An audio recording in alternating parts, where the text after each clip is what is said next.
This is Democracy Now! I'm Amy Goodman with Juan Gonzalez. In a historic move, the House of Representatives voted Friday to decriminalize marijuana at the federal level and expunge nonviolent convictions for marijuana-related offenses to, quote, address the devastating injustices caused by the war on drugs, unquote. Next year will mark half a century since President Richard Nixon declared drugs, quote, public enemy number one. The MORE Act also authorizes a 5% sales tax on marijuana products to be reinvested in community grants and programs, including job training, legal aid, and substance abuse treatment for communities that were disproportionately targeted by the war on drugs. This comes as Arizona and New Jersey voters approved ballot measures last month to legalize the possession and use of recreational marijuana for adults aged 21 and up. In South Dakota, voters approved both medical and recreational marijuana. For more on this and other key ballot initiatives that passed this election, we're joined again by Ronald Newman, National Political Director for the American Civil Liberties Union. We don't have much time, Ronnie, and thanks so much for joining us. Why don't you start on the marijuana legislation, both in the House and these ballot initiatives around the country? Absolutely. Thank you, Amy. Very good to be here this morning. You mentioned historic. That is the key fact to highlight about the vote in Congress. Never before has Congress passed a legalization bill of this nature. You also mentioned some of the key elements that came in that legislation, and those are elements that we as an institution care quite a bit about. The social justice aspects of that legislation. First, expungement, so people aren't saddled with the collateral consequences of having a marijuana conviction on their record. In addition to that, the reinvestment provisions that try to ensure that tax proceeds are funneled back into communities that have been destroyed over the last 50 years by the misguided war on drugs. That action in Congress was a really big deal. There's more to do. We still need to make it through the Senate, and that will take some time, but that's good news. And the trend line is also strong. You mentioned the ballot measures in blue states, in purple states, in red states. We are developing a collective consensus that we need not throw people behind bars for use of marijuana, and we should be happy about that progress.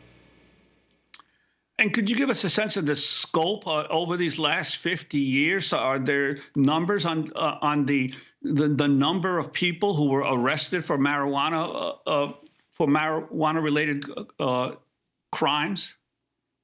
We are talking millions of people. Even today, even after the progress that we've made, 500,000 people are arrested every year for marijuana possession. And these arrests and convictions have consequences that stick with people for a lifetime. This misguided approach to drug use has hurt millions of people, and we must aggressively move beyond it. And it is important to also note that it's had a disproportionate impact on communities of color. Again, even today, Black people are 4 times as likely to be arrested for marijuana possession, even though study after study has demonstrated the usage rates are roughly the same between Black people and white people. So the damage has been significant.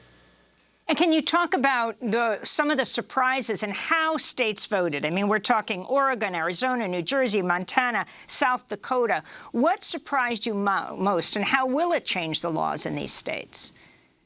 Yeah, so the cross-ideological and sort of bipartisan support for this direction is the most promising and most surprising piece. I mean, take a state like South Dakota, where Trump won handily. 60% of the population voted for Trump, but they also voted pretty convincingly to legalize marijuana. So there's a cross-ideological consensus there. Montana, same story. Up and down the ballot, conservative Republican candidates won in the race for the president, in the race for governor, in the race for Senate.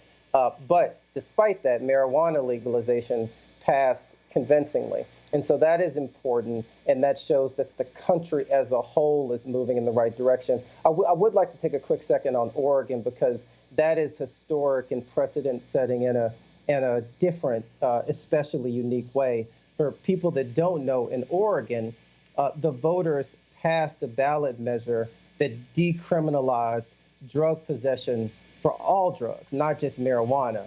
But the population of Oregon made a collective judgment that for people engaged in low-level drug use, regardless of the drug, the best, most reasonable, most appropriate response is treatment, not prison.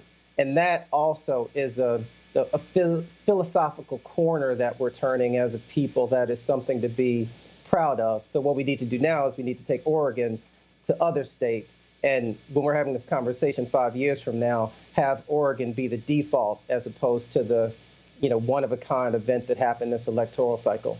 We want to thank you, Ronald Newman, for joining us. And we're going to talk to you after the show and post it online about the right to counsel for people who are facing eviction in Boulder, Colorado. Also, we want to talk about low-wage jobs and what happened with legislation there. Ronald Newman, ACLU National Political Director. A very happy birthday to Carla Wills. I'm Amy Goodman with Juan Gonzalez. Stay safe. Wear a mask.